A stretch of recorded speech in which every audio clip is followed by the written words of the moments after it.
Hi everyone, and welcome to the Be Brave podcast. I'm so glad you're here. Before we dive in, I want to give a quick trigger warning. This podcast will talk about child sexual abuse, trauma, and recovery. Please listen with care and kindness to yourself. If at any point you feel triggered, pause, take a break, and come back when you're ready. I'll share some helpline numbers at the end for anyone who needs support. And just so you know, throughout the series, we'll be using words like CSA, grooming, and other terms that might be difficult to hear. Please take care of yourself whilst listening.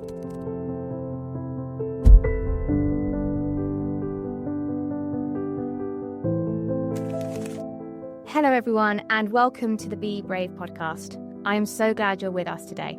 Before we get started, I want to give a very important trigger warning. This episode will mention rape, suicide, intrafamilial abuse, grooming, medical abuse, torture, and punishment. Please take care whilst listening, and feel free to pause or step away at any time. The purpose of today's episode is to bring forward the often silenced experiences of male survivors, to challenge the societal myths, and to explore the lifelong impact of childhood sexual abuse. Today, I'm honoured to be joined by Tony. Tony, thank you so much for being here and for choosing to speak so openly with us today. Before we dive deeper, could you share a brief introduction about yourself and what has led you to speak publicly about your experiences? Hello, I'm approaching 60. The stuff that happened to me was my early life and into my teens. And I have a desire to try and make a difference so that it's easier for men to come forward. It's not shameful. And that is my mission in life, is to try and make a difference there. Yeah, absolutely. I think that's very important to have male survivors on and be the voices for them, because they're so often silenced and feel like they can't speak up and come forward. And Tony, you said the words, "I choose to speak, I choose to make a difference," in your speech that you so gracefully shared with me. What made you decide that now is the right time to share your voice more publicly? Now that I'm retired, you spend more time looking back at your life and what you've achieved and what you've gained. And I want to make a difference. I don't know what that difference looks like to some extent in my own mind, but I know I have to help. I'm a very empathetic person, and that empathy means I can't sit back on my laurels and expect others to make a fight, and I don't. So it's just something that I have to do. I stand by my morals. Yeah. Well, you're incredibly brave for doing so. And when did you come forward, if you don't mind me asking? When was the moment that you decided to tell your story? It took me the best part of 40 years to accept that I was even a victim. And it was 3 or 4 years ago when I went to the police that I decided I'm ready to be heard. So that was about 3 or 4 years ago was the answer. So a long time that you were holding on to this. Yeah, in denial. Yeah, in denial. I want to take us back to your early childhood, if you feel safe and to do so, where so much of your story begins. And if you are okay, can you take the listeners back to where it all started?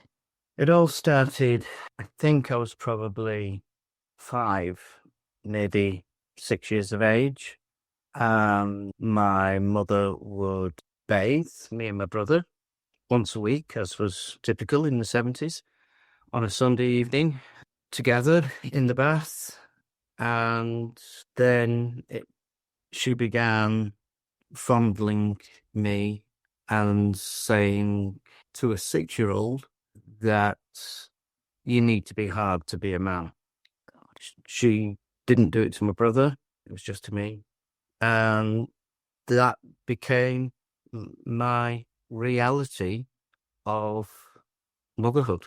It moved on from there to taking me to the kind of public toilets that you wouldn't send any child into, regardless of their age, but sending me in at the age of, again, maybe 6 or 7 now, to watch and learn. Consequently, I was touched and fondled by numerous perverts. God, I just want to say how sorry I am that this happened to you. I know me saying how sorry I am does not change it. And I'm sure you've heard that from many people since you've come forward and told your story. But I can feel your pain.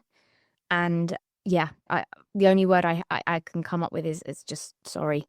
Absolutely horrific. Yeah.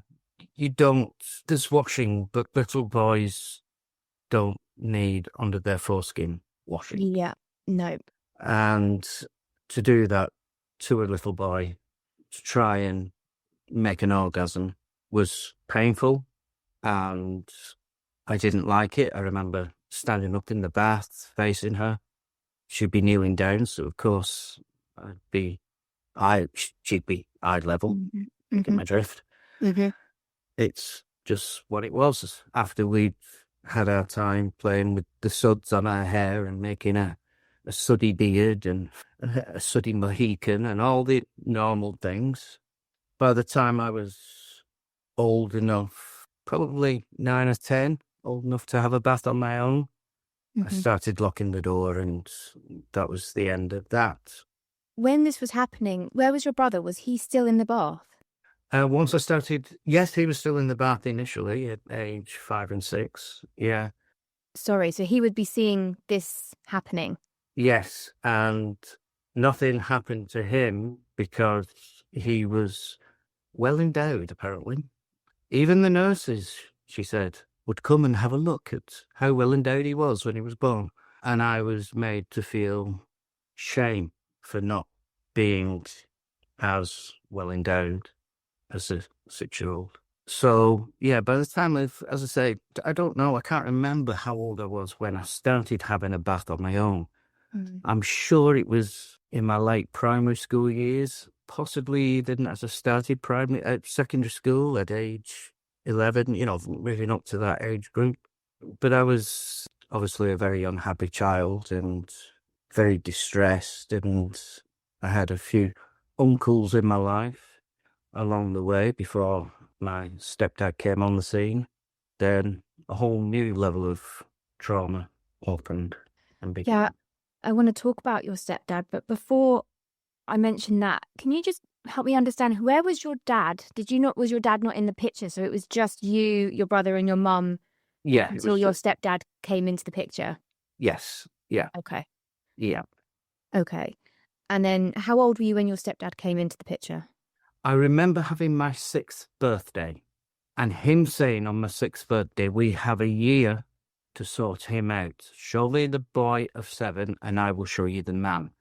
So that is a very distinct phrase of 1 year. So I was 6 and he was already comfortable by that time to say to the mother of this boy, we have a year to sort him out. Obviously, we cannot understand the minds of these people, but what does that even mean? Sort him out? You were 6. What? I was a very shy and timid, probably because of what was happening to me. And I'd lost my dad. I didn't know where my real dad was, etc. We'd ran away during the night one time. But my stepdad thought I was tied to my mother's apron strings. That's an old saying.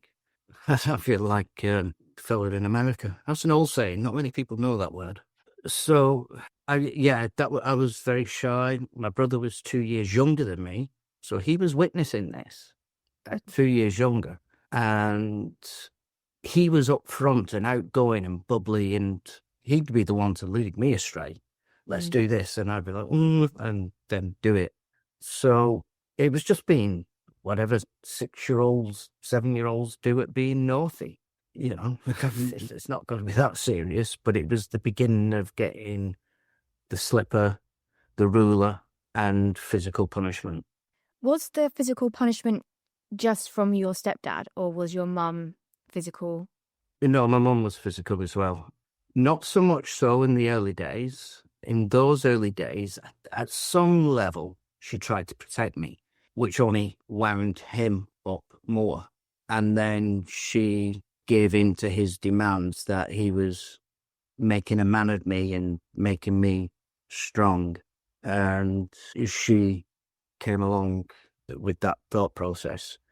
And so the physical abuse and the psychological abuse went hand in hand. So from those early years, along with the physical abuse, was the saying, "You'll be no use to man, woman, or child." That echoes today. I fight that today.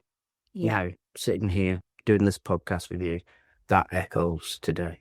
Well, it lives in you, doesn't it? If you've been told that amount of times, it's something that is embedded in us, and our brains are rewired to believe that. And it takes a lot of work and a lot of healing and a lot of therapy to process it, understand it, and for it to get better. So it has to be in a de-brainwashed or unbrainwashed, because in effect that is what was happening. Yeah. No, it is. It is a type of brainwashing, 100%. And when you're so young, our brain, what it is. Yeah, we believe it as well, don't we? It's if you're being told by an adult that is what it is, then you're going to believe it. And then, school reports twice a year or whatever they were. Could try harder. No, I couldn't, actually. My life was consumed by what was happening to me. I couldn't try any harder than I did. I was a daydreamer, of course I was. Neurodiverse, looking out the windows, etc. And then being asked the question, not having a clue what's going on in the classroom. But I had so much else to think about. You weren't able to think of anything else because that was consuming you. Yeah. And I think also as children, you don't understand, you haven't got the cognitive ability or the cognitive skills to understand that. We obviously understand that now, but when you're a child, you don't understand why it's consuming you or why you're looking out the window and thinking about all these things and why it's going on and why it's you. And you just don't have that. So no, you don't. I just wanted to be outside in the playground. Yeah. Moved school a lot. I was at 3 different primary schools. So I never had a stable friendship. A friend's house that you could go to. I had other parents that I could go to that would see this unhappy child. That wasn't there for me. So I was very isolated. And I was in 2 different secondary schools then. And I always felt I was the new boy. And I've written a song about it. I've taught myself guitar over the years, and I write poetry, music, etc. I think you've even heard me play. I think I have, yeah. Yeah. So I'm not brilliant, but I think I'm Eric Clapton, so that's all that matters. Absolutely. Well, it's also the music is an outlet as well, and it's a real therapy as well. So if it helps you, then that's great. When you sort of mentioned neurodiversity, I just wanted to touch on that because I find it very interesting. I'm neurodiverse as well, and I'm pretty sure the reason that I was targeted at such a young age because I was very tiny and very small and very vulnerable, but I also had very severe neurodiverse needs, and I think that came across. And I'm just interested to see, you've described being autistic and having neurodiverse needs and still learning those basic things at the time. And obviously this was back when in the 70s, you said? Yeah, in the 70s. Well, neurodiverse was not even a thing back then. No. And even the word autism, I remember it being passed around in the late 80s, early 90s as this new reason that the lad who could draw pictures, but he drew them backwards. I think he was one of the very first that I remember seeing on the TV. And, these special skills that we might have. And I've always been artistic. I doodle. I've been drawing this morning while I was waiting for us to start recording. And it's a way of me understanding my life. And I like to try and capture in abstract images now what life means. How do you think that you were neurodiverse at that time? They didn't obviously realize, but do you think that had an impact with the interaction of the abuse that you endured and the judgment that you were facing? Yeah, absolutely. I'm very poor at maths. Maths is like dyscalculia, I think Yeah. it's called. So we understand people who are dyslexic and letters bounce around on a piece of paper, etc. For me, it's like that with numbers. I can't 2 and 2 at the age of 6. It just made no sense to me. And if you start getting into 3 and 5 or 7 and 8, I've not got a clue. And I was learning to read at age 7, and I was reading the Ladybird Peter and Jane books. Oh, yeah. This is Peter, that was on one page. This is Jane, that was on the next page. Very, very simple. This is Spot the dog. I was reading that at age 7. And they used to say, both of them at this point now would be saying to me, I can't believe you can't get this. I can't believe you. Are you stupid? Are you thick? Why can you not remember what you did in class? I think a lot of parents ask their children, so what did you learn today? I dreaded that question. I couldn't tell you what I'd learned today. I didn't have a clue. Not a clue. And those early days, those early years, that lack of understanding of how to interact with people was very much a instigator of the abuse, because it was seen as the dumps of the class, standing in the corner with the white hat on, cone on my head. So yeah, that was used to propel their installation of making me a better person. Yeah. Try and beat it out of you. Yeah. God, it's just want to go back and slap them, because it's not going to work at all. It's funny. I had another call this morning, and as I'm doing quite a lot of episodes with lots of different survivors, and one thing that I am noticing, and it's not related to it is kind of related to what you just said, but the parallels between everyone's stories are obviously incredibly different, and everyone's experiences are very different, but the parallels of what happens after, or what's happening at the time, and how we dealt with it are so on par, and it's really incredible to see. And I just sort of mentioned I was very neurodiverse. Well, I still am very neurodiverse, but when I was 7 and 8, I was at a school, and I can't do maths either. Cannot understand it still to this day. Do not understand it. Never could wrap my head around it. But I've struggled with writing and reading as well. And I remember this one time, my teacher, and I can still see her, she was so old-fashioned. And this was back in the early 90s. And we were doing a spelling test, and I got every single spelling wrong. And they were, I must have been in year 2 maybe. And it was spellings like run and there and them and things like that. And I got every single one wrong. And we had to pass the books to the next person that was sitting next to us. And mine came back at X, cross, cross, cross, cross.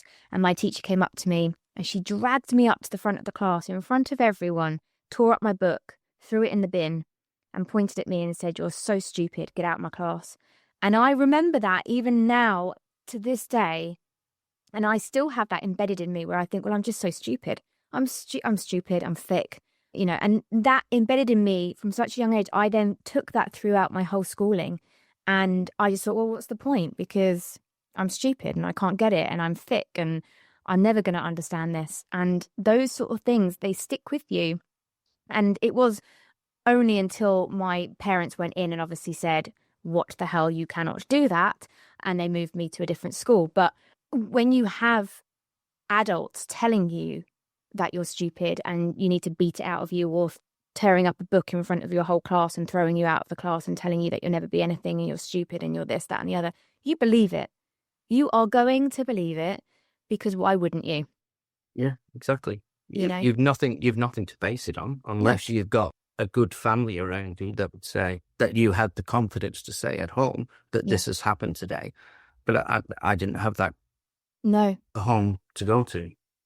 Just awful. And again, I'm going to say it probably many times during this call, but again, I'm so sorry that happened to you. And and I'm sure people that are listening are feeling exactly the same way. So just sort of move on. I kind of want to go on to your coming out of into your teenage years. So, at a young age, you were already carrying fear, confusion, isolation that we've just spoken about, and things escalated as you grew older. So if we move on into your teen years where you faced a new set of dangers whilst trying to survive, and you mentioned in your speech that you sent me, you began to run away, and because, your home no longer felt safe or that you could survive. So what did these moments of escape mean to you and running away mean to you? Running away was an act of survival.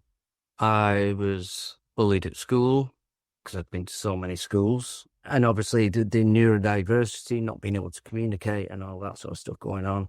So school was a nightmare. We'd moved out to the country at this point. Obviously, I don't want to say whereabouts, but we'd moved out to the country, and there was a school bus that picked us up, all the country kids, and I was the third last to get on, which means the school bus was already full, and there was nowhere to sit, and I'd stand at the front, and then all the cheering and jibes would begin, and then getting off the school bus and I'd be pushed and, try to be tripped up and all that sort of stuff. So school was a nightmare and I hated it.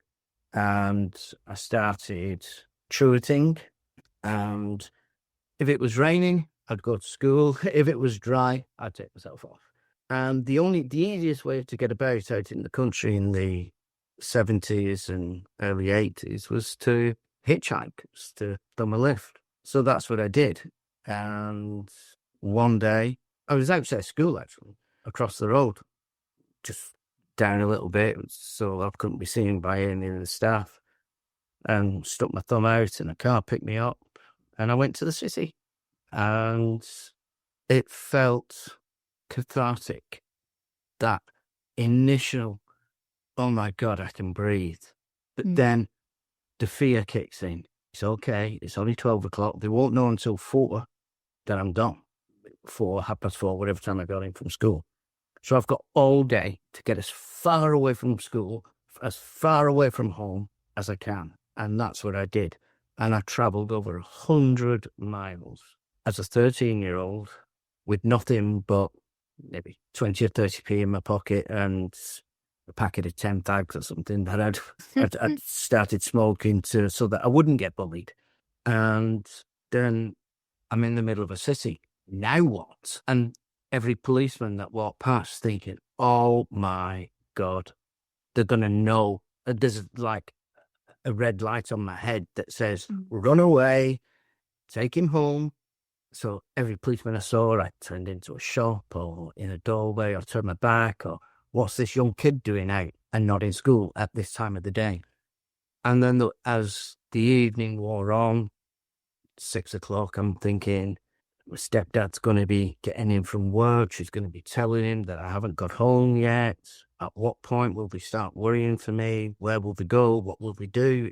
And I had to stop thinking about them and think about how I was going to get through the rest of the night.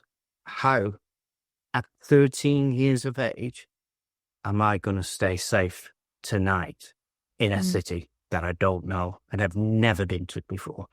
And I found a park and sat on the bench, and as it came dark, I worked my way into some deep undergrowth and made a bed of leaves and twigs and the stuff that me and my brother used to do when we were kids, when we were little, when we were playing out, making dens. And I made somewhat of a den, and all I had was a denim jacket. That was my only coat. So I'd have a shirt on and a denim jacket. The school that I went to didn't require secondary school didn't require a uniform. So I was in jeans, double denim, a shirt and a denim jacket, and that was it. That was my clothing to get me through the night, and taking my denim jacket off and having it over my upper body, then moving it down across my legs. And after 10 minutes, moving it back over my shoulders, and every 10 minutes alternating to keep me warm. Scared to light up a fag in case somebody would see the glow. And the nights are so cold and so long and so lonely and so frightening. And the worst part then was the next day thinking, I don't know how I did that, but now if I go home, they'll know that I'm hurting. And they'll say, oh my God, we're sorry, we didn't realise. And I remember walking up the lane to the house, and they were building a new house. They bought a derelict cottage and they were building a new house. And me and my brother lived in the derelict cottage. You wouldn't keep your dog in there, to be honest. There was mushrooms and blues green mould on our bedroom wall. No wallpaper, it was just painted. And it was that damp. Blue tack didn't work, so we couldn't put our posters up. And thinking, they're going to have a banner waiting for me saying, welcome home, Tony. I can visualise it today.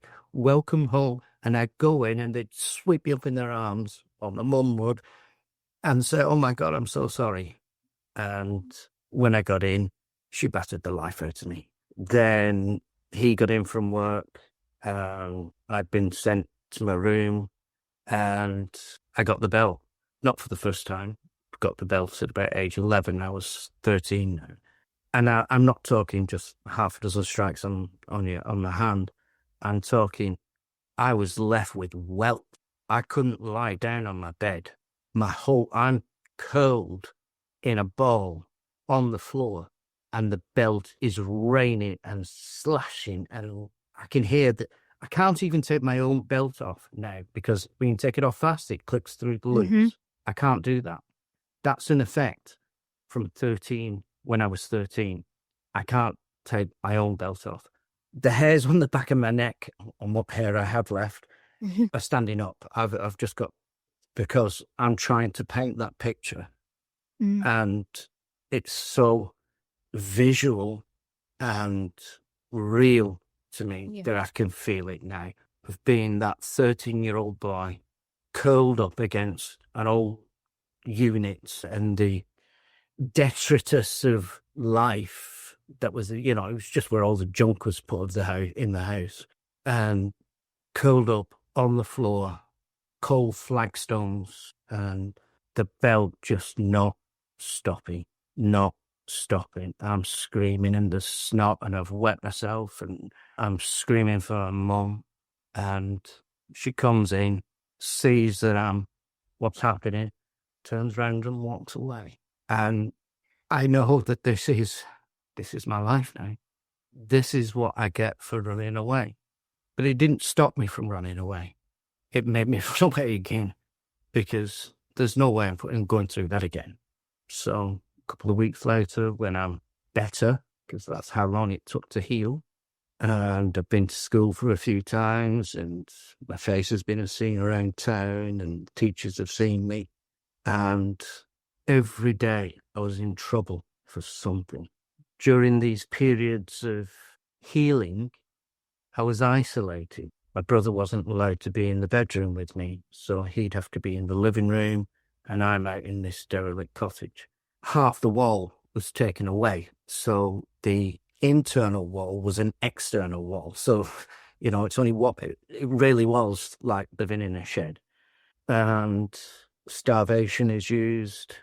I don't like using the term mother or father or stepdad or mum. I don't like using those terms.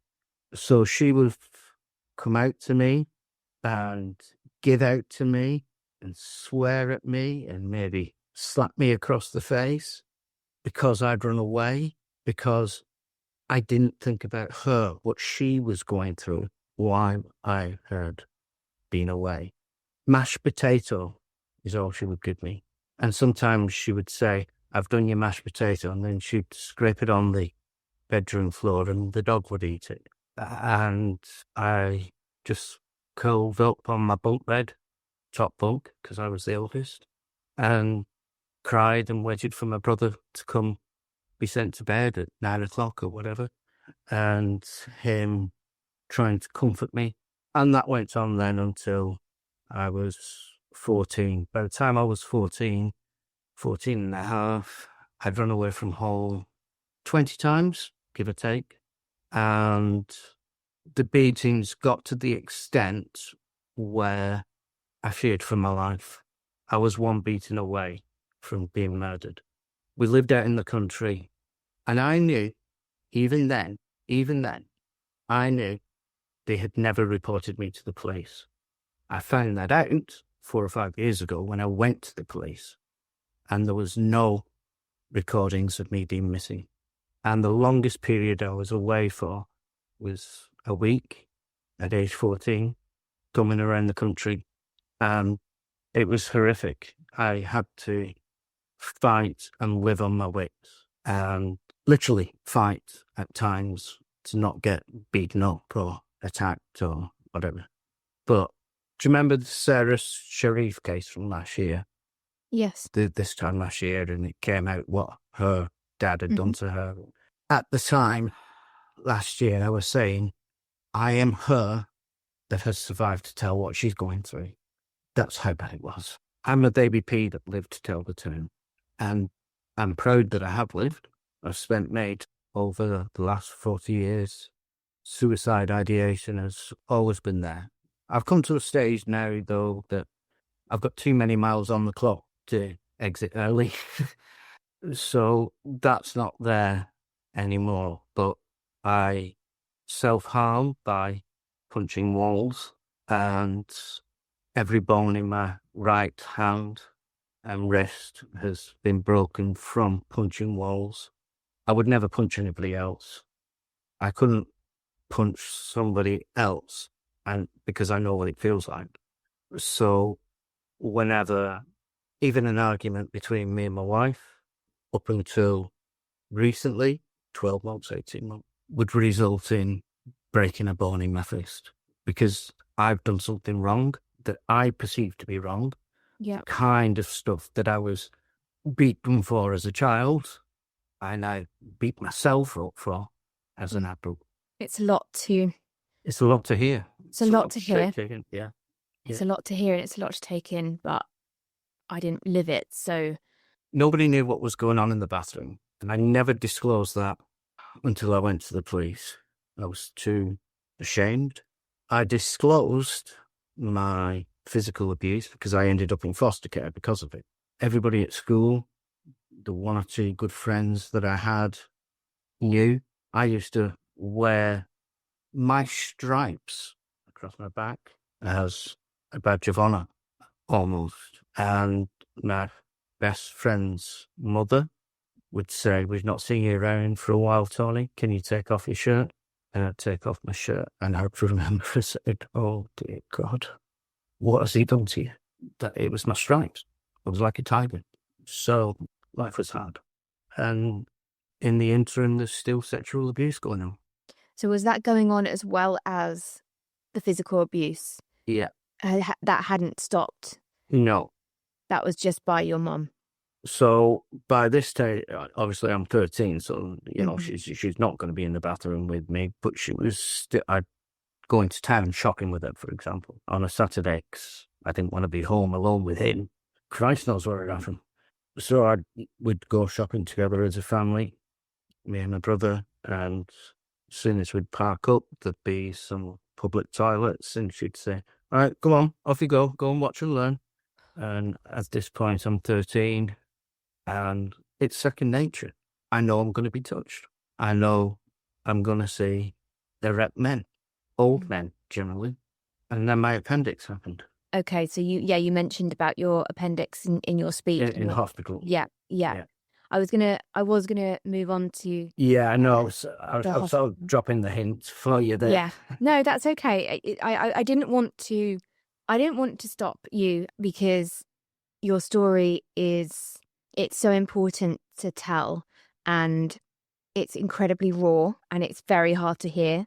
but that's just, it's harder for you to tell it and to live it. So I want you to have this space to tell and to be as open and honest. And I didn't want to interrupt you at all then. Okay. So, but I think it's a nice time for us to, well, not a nice, that's the wrong word. Yeah. It's not nice at all, but it's the right time to potentially move on to the hospital abuse that you have mentioned in your speech as well. So you have spoken about the devastating layer of abuse that happened in a place that's meant to care for you, which is the hospital. And you mentioned you had your appendix removed.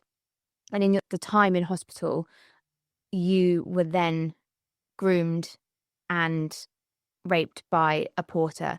How long were you in the hospital for? And how do you make sense of what happened to you in the hospital as an adult now?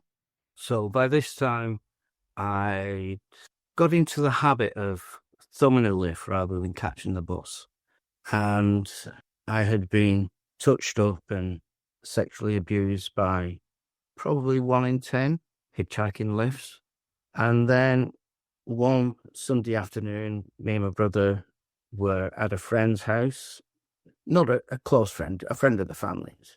And we were just playing around the house when suddenly I got an overwhelming pain. I was vomiting, and this friend's mother took me to the hospital, and I was kept in. She didn't wait with me. And later on that evening, my mother turned up to see me. I was already in the hospital bed in a small little rural hospital. There was only one other boy on the ward with me. There was no nurse's station. As I say, it was rural. And she said, "Oh dear, what's happened? Blah, blah, blah. I've spoke to the nurses and you'll be having your appendix out sometime this week. I'll come and see you later on in the week." So during visiting hours that night, she'd already been and gone, because as soon as she found out I was in hospital, she came to see me. The other boy's mother looking over at me and noticing that I was on my own and sort of saying hello, and, I was very unwell, so I was not paying much attention. 2 days in, well, from that first Sunday night until 2 days later when I had the operation, a porter, who I've named Jimmy for obvious sort of reasons. Yeah. I can't remember his real name, but to me, he is Jimmy the porter. He brought me a pack of cards at first and gave me a cheeky little cigarette, and he was really nice. And sit down beside and talk to me and say, "Well, where's your mother? Yeah, she should be here. You shouldn't be on your own." And I was getting all this, and I felt so wanted and cared for. And he took me in and adjusted my pillows and all this sort of stuff. And on the day of the operation, he did the pre-op, which involved shaving me. And I'm not talking about my chin, because I didn't have anything on my chin. And we ended up with me being naked and him telling me to be careful. I don't want to end up as Jewish. I had no idea what that meant. And he's shaving my belly and between my legs, and telling me to keep still. And then he asked me to get out of the bed.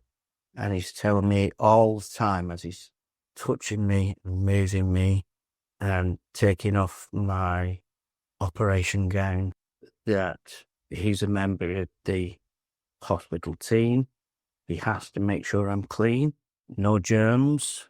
And he asks me to bend over the bed once, naked, and something went inside me. And the whole time he's talking, telling me that the shaving foam was special, medicinal shaving foam, that it would make me hard, and that's normal. It's nothing to be afraid of or scared of or be embarrassed about. And that was that. One of the nurses came and said, "Jimmy, are you okay in there? You nearly done?" Yeah, won't be a minute. You've just been a bit embarrassed. Okay. So he was that confident. He was that confident that he could carry on touching me with a nurse the other side of the curtain, knowing that she wasn't looking. And I mentioned the other boy at the beginning because he warned me. And this is something that I have and having great in-depth therapy about, that I feel to blame because I didn't say no. I didn't ask him to stop. And my therapist is telling me I was already sexualized because I saw what he was doing to me as love, because that's what I'd been told. And how would I have said no? I didn't have the words. I didn't have the vocabulary to say no, stop. And I carry the shame, but he should carry the shame. God, absolutely. But I'm in deep therapy at the moment. Yesterday was my last session before of the year, before the new year comes back over. And we're just really struggling to break that core belief that the shame is not mine. And after the operation, the day after the operation, I should say, my mother came to see me. She said there was no point coming in the day of the operation because I'd be under the influence of anaesthetic and sleepy, and it's a long drive, so what would be the point? And obviously after the anaesthetic, I was very weepy and upset and about what had happened to me just before theatre. As I woke up, Jimmy's got his hand under the blanket, and I've had my appendix removed. I've got a big bloody plaster over me, and he's still fondling me. And it continued every single day. I don't think he took a day off. I think he knew he was like on a winner here. He fondled me every single day for the next fortnight that I was in hospital. Back in those days, you'd stay in hospital for a fortnight for a major surgery such as an appendectomy. Consequently, I was sent home. I was home for about 3 or 4 days. When it became infected, I was told it was septicemia. By the time I got back to the hospital, so there had to be an emergency operation to clean the wound, which they did with me awake. And I again had the hairs the same on the back of my neck. I remember lying on the theatre bed, this black bed, and gripping the sides of it, and the nurse being told to hold me down, screaming as he takes a scalpel to this wound that is infected. And Jimmy's to the side with a wheelchair. It only takes a few minutes. And they said, right, you can get up now. And I'm trying to get up off the bed. No local, no general, nothing. And I'm slipping off the bed, and Jimmy's there with the wheelchair, captures me and takes me back to the ward, tucks me in and lingers and has a fondle and a fiddle to make me feel better. And the next time I see my mother is when she comes to pick me up in a few days later. And for years, I thought I was gay because your body reacts. And I could remember seeing the top of his head on my belly, and he'd be about 60, 65, something like that. Greasy hair, going bald, black stained trousers. I never saw him. He never revealed himself to me. Then, before I was about to be released, he said to me, he was talking to me, and he was saying, come and stay with me. I've got a spare room at my house. You can come and stay with me at the weekends. We'll have a great time. I'll take you for your first pint, and the lads would love to meet you. And I'm thinking, there is no way on earth will this guy ever see me once I get out of this place. So he said, ask your mum. So when she came in, I sort of said, I did what I was told. That's, part of autism, I suppose. I've been told to ask this question, so I asked that question. I still do it now, and land myself in a lot of hot water. Yeah. So I said, the porter said, wants to know if I can stay at his place at the weekends. And after a umming and ahhing and initially going, you cannot, she then came round to the idea, and she said, well, I'll need to meet him first. And he was hanging round in the doorway, and the doorway to the ward. It was like a room rather than what you might envisage as a ward today. Yeah. It was a room. It was a Victorian or Edwardian building, so it was a room, and he stood in the doorway watching. And he kept skipping across the floor, little fella, skipping across the floor, delighted. And he's like, "Oh, how are you doing?" And he mentions a name, and, "Oh, God, you're a good-looking woman, blah, blah, blah." And so he asks, and she says, "Well, he's got a Saturday afternoon job. Obviously, he's still at school. So long as he still goes to his job and you drop him off, pick him up, and drop him off for school on Monday, I can't see any problems with that." And he was rubbing his hands. I'm sure he was. I can still feel his cold hands touching me now. When I got out, I've never clapped eyes on him since. There was another occasion when we first moved to the country. As I said, it was now habit to thumb a lift rather than even... There was no local buses because we were that remote. There were no local buses. So you either had a bike, walked, got somebody to drop you off, or I didn't have a bike and walking was too far. The nearest house was a mile away. The village was 2.5 miles. Everything was a distance. So I was thumbing a lift, and this old farmer had picked me up and said, "Do you fancy a drink?" I was like, "Yeah, okay." And we went into this local country pub. Doesn't exist anymore. It's long been pulled down. All the farmers used to use it. And he bought me a drink, and there was an outside toilet for men. It didn't even have a roof. It was literally a brick shithouse. So it lived up to its name. And he'd got me half a pint of bitter or something. Lager, can't remember. And I knew what was coming. I knew what was going to happen. And I said, "I'm just going for a wee." I went out and I legged it. I ran across the fields. I ran walls, gardens, fields, all the way back home, and told my mother.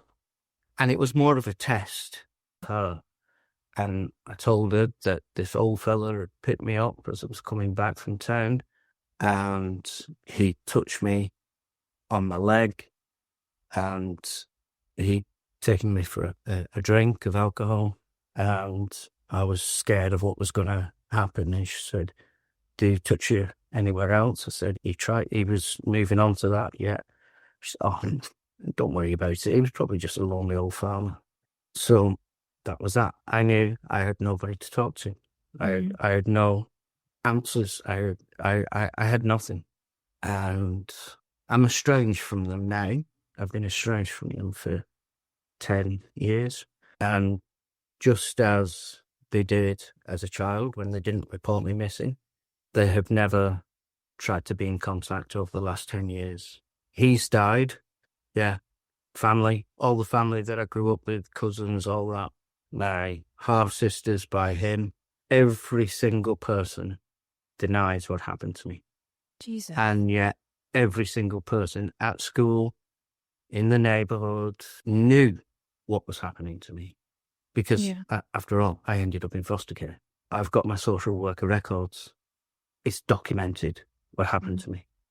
And yet when the police went round, everybody, bar none, I even remembered my social worker's name. They contacted her. Every single person said, "We don't want to get involved. We don't want to." Not, "I'm lying." Not, "What is he talking about?" We don't want to get involved. They don't want to be part of it, do they? They don't want to believe that it's happening. That's the thing. And I've carried it with me my whole life, and I still carry it with me, that nobody cares enough. We see all the red tops, newspaper, the media screaming about poor little Sarah Sharif. What about the neighbours? Nobody intervened. And this is what drives me. This is what makes me make this podcast with you today. Because everybody looked away when it was me, and I can't look away. People need to hear my story because it is horrific. It's horrific. on every level of every scale that you could imagine. Not just the sexual abuse, not just the it's all right, but to the violence that I live with, to the fact that I thought I was one beating away from being murdered. They could bury, because I was a runaway and I'd never been reported, if I was never seen again in that village, they could have got away with murder. That's what I live with. And it's the fact that no one wanted to stick up for you and come forward, even though they knew it was all happening. And then you mentioned, it still happens with Sarah. It still happens, but these people, they do know it's happening, but they don't want to get involved. They don't want it to affect their lives. But if it's one person can speak up, the whole thing would have been different. And I want to, I don't know, I can't do it, but when I hear these stories, especially yours, but everyone that I've heard, all I want to do is I want to go back to when they were a child and just give them a hug and just be like, I wish I could save you. I wish I could be there. And I do it with myself as well. I look at little Chloe and I think, I wish I could have been the one that saved you, because no one else was there and no one else was saving us. And it really, it really gets me. And and I'm just so sorry that it happened to you and you've been through so much. But the fact that you want to share your story, and it's so incredibly brave and powerful, and I'm honoured to have you on this podcast, because I think it's so important that people will listen to this, and it is incredibly raw story. But I'm hoping that it will help other people to not feel like they're alone, but also for other people that are listening, that the allies that are out there that are listening, to think, wow, it happens and it is still happening right under our noses. And to speak up and to not be afraid to speak up. Even if you might get it wrong, it doesn't matter. Because I think there's an element of that. People are worried that if they say something and if it's not true, they're going to get in trouble. But you won't, No. But if you don't say anything, that is when that little child is going to be in trouble. Yeah. I would never, ever accuse anybody of this, ever, if it wasn't true, particularly of the sexual abuse. I would never accuse her that. My stepdad never, ever touched me sexually, ever. My mother did. And then I found out after 40 plus years, I found my real dad, and the man that I'd always put on a pedestal, the man who would come back and save me somehow, who didn't know where I was, but according to my mother, could have easily found us. But I found him through Facebook. And 18 days later, he died. And I was absolutely devastated. But through that, I found a brother and a sister who I remember the names anyway, but I had no real recollection of them. And my now elder brother, I said to him, I have a vague recollection that I've met you as a child. I said, how often did we meet? He went, every week. Wow. And I cried my heart out because I didn't remember it. But he's older than me, so he remembered me.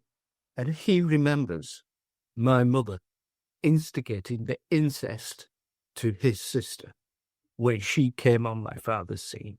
My mother is a paedophile. What does that make me? I am not that. He has been to prison on numerous occasions. She assisted his incest. It started when she turned up. It ended when she left with me and my younger brother. And that is the circle of my life. That's what runs through my life. That put me in hospital. And I defy anybody not to end up in hospital. Not only being the victim, but finding out that both of your parents get their kick this way. I mean, I can't even begin to imagine how you come to terms with that. And I don't know if I have. But yeah, no, whether you haven't, I don't think you can ever, because we can't understand them. And I don't think we ever will. And one thing that I battled with, and I still battle with, is the why. Why are you like that? Why was he like that? Why did he do that? But my therapist always says to me, you can't understand a paedophile because you aren't one. And if you could understand, you'd be very different. So I think I can't even, like I said, I can't even begin to understand how you have. No, you can't get your head around it. No. It's not possible to get your head around it. But somehow I have used the words that I was told as a child to be no use to man, woman, or child, enforced with violence, to push me forward, to seek their love and approval. I pretty much left school at 13. I got in touch with the school and said, I know I'm going back to like the late 70s, but can you tell me what my attendance was, or, what documentation, what have you got on your records about me? So all we can find is your attendance, 52%, 50%. So like I said, when it was raining, I was at school. When it wasn't, I was coming off a lift somewhere, just being on my own. And isolation now is how I heal. I need to be on my own. And it breaks my wife's heart that she can't show me love and affection when it's the one thing I need. Yeah. But I've always had to deal with it on my own. And that is what I need. So now I have used those words to push me forward. But I now have a master's degree with distinction. Incredible. I've got a wall of 10 certificates, postgrad certificates on my wall. I then played rugby union and I loved it. And I became a bouncer. I was there at night time when you get the rowdy straight lads trying to look for a fight with the picking on gays, as I'm sure everybody who is gay will understand that. But this is a safe place for them. And I am happy to protect anybody. And I became a bouncer. Nobody ever will abuse me again, physically or mentally, in any way. And that has become my strength. Those negative words to put into a child's head, I've used to my advantage. You are really an inspiration, and I feel incredibly emotional and just in awe of you. I really do. Thank you. I've never become an alcoholic. I've done a bit of cannabis, and very few people haven't. I smoked and gave up, and I've never done the harder drugs in cannabis. And I live in a beautiful 4-deck detached house in a semi-rural area, and we're 18 months left on the mortgage. And the properties in this area are going for about 400,000. And that is this isn't my legacy. What I've achieved is not my legacy. My legacy is fighting for little Tonys. That's my legacy. That has to be my legacy. I can't have children. My wife and I went through a failed IVF 15 years ago. And it has taken both of us a lot to come to terms with that. And coupled with my background, I believe I would have been a good dad. I believe I would have shown care and affection and empathy. And I so much wanted to be a dad, but it wasn't to be. So my legacy has to be making sure that other boys, the laws are already there to protect children. I fell through the net. Nothing could have been done to protect me as a child because they were the pinnacle of the community. People looked up to them.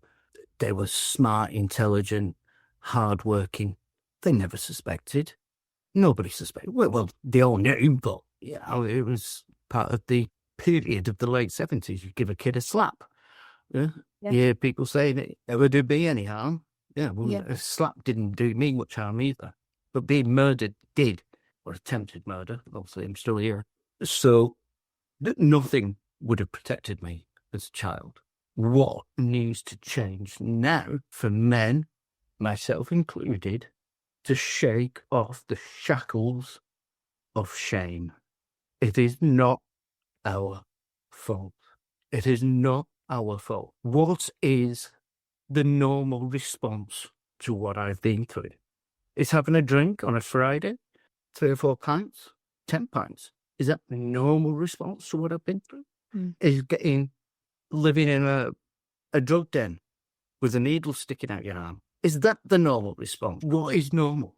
Don't judge me on how I'm dealing with this. Yeah. I am doing the very best I can. And you know what I do in my spare time. You know the fight that I'm doing. And I won't stop that fight because my legacy has to mean something. I have no children. My bloodline ends here, probably just as well with what it is. But my wife's bloodline ends. Her brother died a few years back. Her parents have no grandchildren. And they would have been perfect grandparents. So what do I have to leave? I can only do good now, because doing bad, I've had enough. I've seen bad. When a child tells you they're scared of the monsters, listen to them, because monsters are real. You know that, and I know that. I mean, Tony, I'm just conscious we have to properly wrap up, but I just wanted to say, with everything that you have been through, being diagnosed with complex PTSD, open up about, and in your speech about your night terrors, your anger, your suicidal thoughts and self-harm, and the long wait lists that you've been on, and the services not designed for male survivors, and the therapy that wasn't a fit for you, and everything that you've been through, with all the story that you've told us, and everything, the progress since, despite everything, despite all of those challenges that you've been through and all of that harm, you have built a life filled with achievements that completely rejects the narrative you were given as a child. And for that, I really am in awe of you. And I think you have left a legacy. You have left something. You are speaking up for all of those children, boys, girls, everyone that has been through what you have been through or similar. And to be here today and to tell your story in such depth and such detail with it was so raw, and you spoke so eloquently and articulately. And I am so honoured for you to be on this podcast with me today, and for you to tell me your story, and for the listeners to be listening. As we come to an end, because, I could talk to you all afternoon, Tony, I really could. I want to come to an end of this episode. But before we do, I want to ask you one final question. And that question is, if you could speak directly to other male survivors listening now, what would you want them to hear? This is my fight now. We can't help children. This is going to happen to children. What goes on behind closed doors? It's very little. The laws are already there. All we can do is help us surviving this. And to every man out there, be brave and go and seek help. Tell them what you need. You need to be heard. Contact me through this podcast if you want, and I will listen to you. That's my message. Be heard. Be brave. And your voice matters, I think. Your voice matters. Absolutely matters, because nothing will change until men start coming forward. That's why there's nothing there. Yeah. Because men don't come forward. We don't go to the doctors when we've got prostate problems or this, that, or the other. We shrug it off. This isn't manly. Well, being manly is standing up to the next man beside you. So stand up. I'm starting an army, and I'm leading it. So come and join my army. I'll lead. Tony, thank you. You're welcome. Thank you for your courage, your honesty, and for the strength it takes to sit with these memories and speak them into the world, because I know all too well that when you start talking about your experiences, you are living it right this minute, right now. I can feel it from you. I'm feeling it. So please take care of yourself this afternoon. self-care is incredibly important after something like this. I know that you have your wife, and I'm glad that you have people around you that support you. So please take care of yourself. But thank you so much. Your voice will help people listening today more than you know. I really believe that. I really, really believe that. Thank you. I hope this gets out to millions. I hope so too. One last thing. I've written my book. I'm writing my stories. I have not just a trilogy, I have a decade-a-thon of books, of stories, and they will be published. Amazing. Please let me know when they are, and I can share them and get them out into the world, because your story matters. You matter. You are incredible. Honestly, I am in awe, and I am so honoured to have spoken to you today. And yeah, please take care of yourself. I hope to speak to you soon. Okay. Thank you so much, Tony. Thank you. Lovely to talk to you. Bye-bye, Chloe. Bye-bye. And thank you. Thank you. Bye-bye, Tony.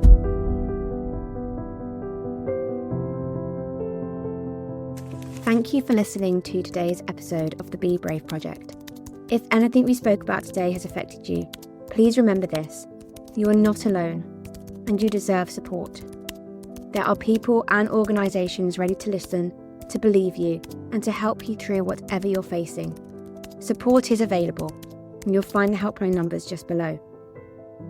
Please take care of yourself, be gentle with your heart, and remember, being brave doesn't mean being unafraid. It means choosing to keep going. And I'm so proud of you being here. Until next time.